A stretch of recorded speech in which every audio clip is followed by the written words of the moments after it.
Schools are supposed to be safe. Bright halls, lockers slamming, laughter between classes.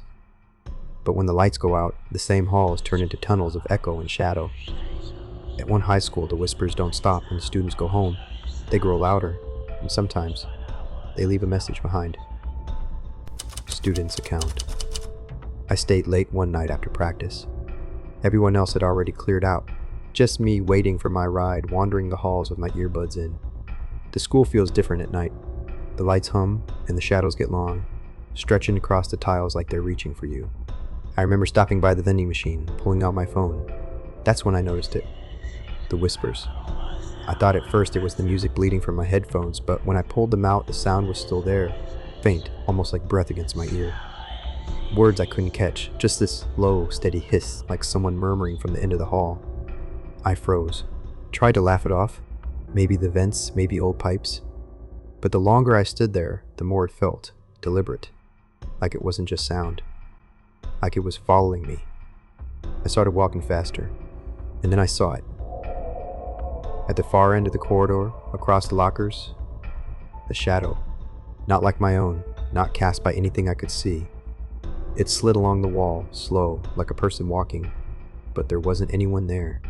I kept telling myself it was the janitor or a teacher, except it was the wrong shape. Too tall, too thin, and it moved in this uneven way, like it didn't really touch the ground. When I reached my classroom, my bag was still there, but the chalkboard wasn't the same. There were words written across it, jagged and messy, like someone had scrawled them in a rush. Bad children should be punished. The chalk dust was still fresh in the tray. I swear on my life, I had been in that classroom not 20 minutes earlier, and it had been clean. The air felt different in there too. Heavy, like the heat had shut off and the walls were holding their breath. I backed out, real slow, like I was afraid to turn my back on the board. Later, when I told some of the others, they laughed. Said it was a prank. But I know what I heard, what I saw. That shadow wasn't anybody from the team, and no one I know writes like that. Before that night, I thought the ghost was just a story, something kids passed around to scare freshmen. But walking those halls, with the whispers in my ear and that message on the board, I knew it wasn't just a joke anymore. And the worst part? When I finally got outside, waiting under the parking lot lights for my ride, I could still hear it faintly. A hiss right behind me. Like it didn't want me to leave. Teacher's account. I'd stayed late that evening to finish grading. The faculty lounge was too noisy, so I holed up in my classroom. Just me, a desk lamp, stacks of essays, and the sound of my red pen scratching across the page. The building gets unnervingly quiet at night, the kind of silence where every little noise stands out, the tick of the clock, the hum of fluorescent lights. I was halfway through a paper when I heard it, a faint, steady scratching. At first I thought it was a pencil rolling across the floor, but the sound was sharper, rhythmic. It was coming from the front of the room. I looked up, and the hairs on my arms stood straight. The chalkboard.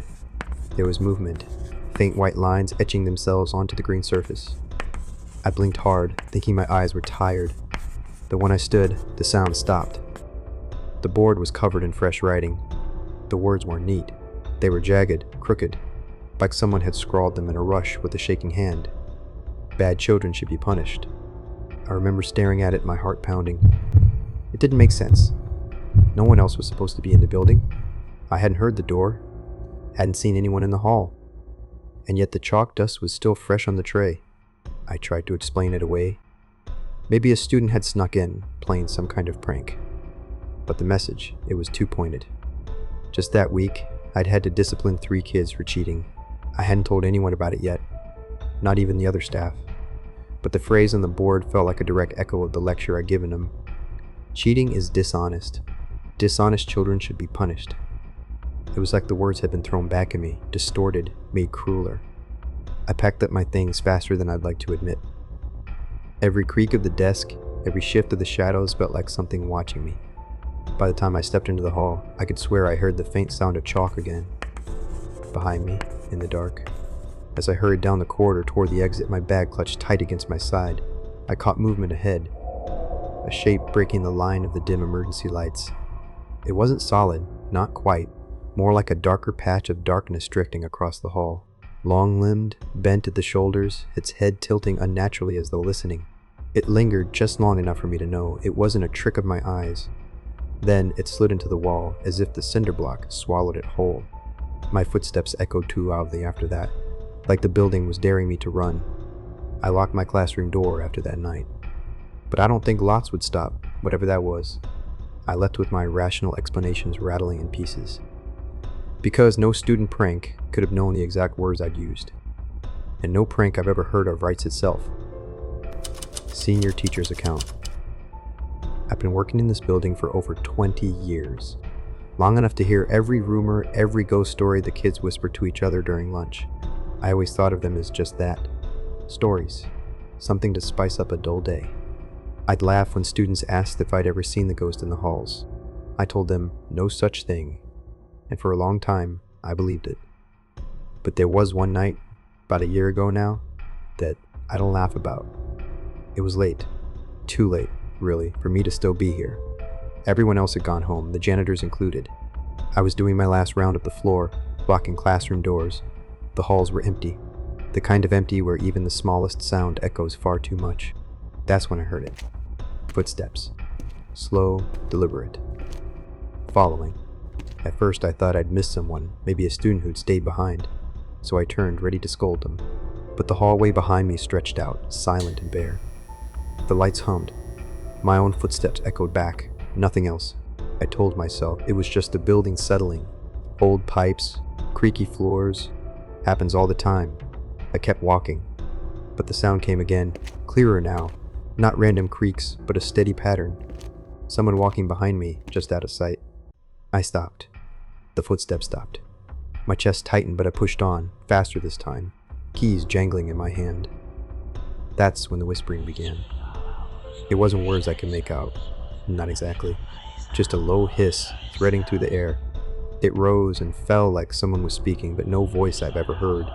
The sound seemed to cling to the walls, sliding along the lockers, following me no matter how quickly I moved. When I reached the far end of the corridor, I saw it. Just for a second. A figure. Not solid, not quite. Standing beneath the flickering exit sign. Tall. Unmoving. Its outline shimmered like a shadow against the light, though there was nothing there to cast it. I stepped forward, thinking maybe it was a trick of my eyes. But the closer I got, the more it seemed to pull back. Not walking, not running. Just vanishing. It dissolved into the dark before I was halfway down the hall. I don't remember finishing the lockup. I must have. I still had my keys in hand when I made it to the parking lot. What I do remember is the feeling of being watched the entire way out. Not followed, not exactly, just observed. Judged. That was the last night I ever stayed late alone. If the papers need grading, they come home with me. Let the kids say what they will. I tell them there's no such thing as ghosts, but I don't tell them why I don't stay after dark anymore. That part I keep to myself. Maintenance worker's account. I don't believe in ghosts. Never have. I've worked night shifts my whole life. Warehouses, hospitals, schools. And I've heard every kind of story people tell themselves when they're tired and alone in a big, empty building. Pipes bang, lights buzz, floors creak. Nothing supernatural about it. That's what I thought about this place too. I usually did the late rounds, mopping floors, changing light bulbs, fixing the little things no one notices until they're broken. The halls are different at night. The kids bring so much noise and movement during the day you don't realize how massive and hollow the building feels until it's empty. Every sound carries. Even your own breathing feels too loud. One night, I was in the science wing. Just me, my cart, and the squeak of the mop bucket wheels. I remember the air felt heavy, stale, like a basement that hadn't been opened in years. I chalked it up to poor ventilation. Then the lights flickered. Now, fluorescent lights are always going out. I've replaced more of them than I can count. But this wasn't the usual buzz pop die routine. They didn't go out all at once, or stay off. They flickered in rhythm, like something was walking down the hallway, each fixture sputtering as it passed underneath. I stopped what I was doing, mop in hand, and just listened. That's when the temperature dropped. Not just a draft. I mean, it felt like the heat had been sucked right out of the building. My breath fogged in front of my face. I turned toward the classroom chalkboard, meaning to pack it in and call it a night. And there it was. Writing. Fresh, white chalk words scrawled across the black surface. I hadn't heard a sound, no scratching, nothing, but the message was clear as day. Bad children must be punished. I swear on my life I had just cleaned that board earlier. It had been spotless. I felt my throat go dry, but I tried to reason it out. Maybe some student thought it'd be funny, left it there earlier, and I just missed it. Maybe I was tired. Maybe anything but the truth my gut was telling me. I wiped it off. Every letter. I even checked the eraser. Brand new, barely any dust on it, and then I turned to leave. By the time I reached the door, the sound started. Chalk on slate. Slow. Deliberate. I turned back, and another message was there. Same jagged handwriting. This time, though, it wasn't about children. It was about me. You didn't stop them. I stood frozen, heart pounding so hard it hurt. My mind was racing. Didn't stop who? What was it talking about? The chalk moved again, by itself, right in front of me, scraping letters into the silence. I'll never forget the final line. Bad children must be punished. So must those who let them be. That was it. I grabbed my cart and left it in the hallway. I didn't even lock up. By the time I made it to the parking lot, I was shaking so badly I dropped my keys twice before I could get in the truck. I finished up my contract, but never again at night. I told the principal flat out, daytime hours or nothing. Let the new hires deal with whatever walks those halls after dark, because I know what I saw, what I read, and if that thing thinks I've got something to answer for, I don't want to be here when it decides it's time to collect. Different times, different places, all describing the same thing, the whispers, the shadow, and those words left scrawled in chalk. Bad children must be punished. It makes me wonder, is that all this ghost will ever do? Write warnings, leave shadows? Or is it just practicing? Waiting? Because if there's one thing history has taught me, is that punishments eventually get carried out. And maybe one night, someone will find out exactly what kind of punishment this ghost thinks we deserve. If whispers in the corridors chilled you, the next file might hit harder. A diner where the rules are the only thing keeping you safe. You'll want to hear that one.